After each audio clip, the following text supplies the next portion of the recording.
சாரோனி ரோஜா இயேசுவின் நாமத்திலே உங்கள் அனைவருக்கும் வாழ்த்துக்கள். இந்த நாளுக்கு உண்டான உயிருள்ள வார்த்தை உபாகமம் 1:11. 1000 மடங்கு அதிகமாகும்படி தேவனாய கர்த்தர் உங்களை ஆசீர்வதிப்பார். 1000 மடங்கு அதிகமாகும்படி தேவனாய கர்த்தர் உங்களை ஆசீர்வதிப்பார்.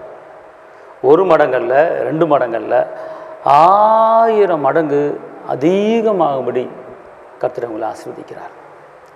நம்முடைய தேவன் ஆசீர்வதிக்கிற தேவன். இன்று முதல் உன்னை ஆசீர்வதிப்பேன் என்று சொல்லியிருக்கிறார். உன்னை கீழாக்காமல் மேலாக்குவேன் என்று சொல்லியிருக்கிறார். உன்னை வாழாக்காமல் தலையாக்குவேன் என்று சொல்லியிருக்கிறார். மலை மேல் இருக்கிற பட்டணம் போல உன்னை உயர்த்துவேன் சொல்லியிருக்கிறார். கர்த்தர் சொல்கிறாரு, 1000 மடங்கு, 1 மடங்குல 1000 மடங்கு உங்களை ஆஸ்வதிக்க போகிறார். நீங்கள் வேதனையிலே நெருக்கத்தில் இருக்கீங்களா? இன்றைக்கி ஒரு நல்ல வார்த்தையை கர்த்தர் சொல்கிறாரு. 1000 மடங்கு உங்களுக்கு ஆசீர்வாதம் தேடி வரப்போது. நம்புங்க, விசுவாசிங்க, கர்த்தர் உங்களை ஆசீர்வதிப்பார். நான் செபிக்கிறேன். தகப்பனே ஏசா ராஜா, உங்களுடைய வாக்குத்தத்தம் உமக்குள் ஆமென்றும் ஆமென்றும் இருக்கிறது. அது பொய் கிடையாது. நீங்கள் சொல்ல ஆகும், நீங்கள் கட்டளை நிற்கும். இந்த நாளிலே உன்னை 1000 மடங்கு நான் ஆசீர்வதிப்பேன்னு சொல்லியிருக்கிறீங்க.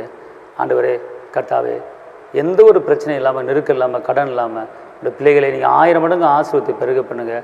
இந்த நாள் வெற்றியின் நாள், இந்த நாள் விடுதலை நாள், இந்த நாள் ஜெயத்தின் நாள், இந்த நாள் அன்பின் நாள், இந்த நாள் சமாதானத்தின் நாள். ஒவ்வொருவரையும் ஆசீர்வதித்து பெருக பண்ணுங்கள். கிருபை கூட இருப்பதாக.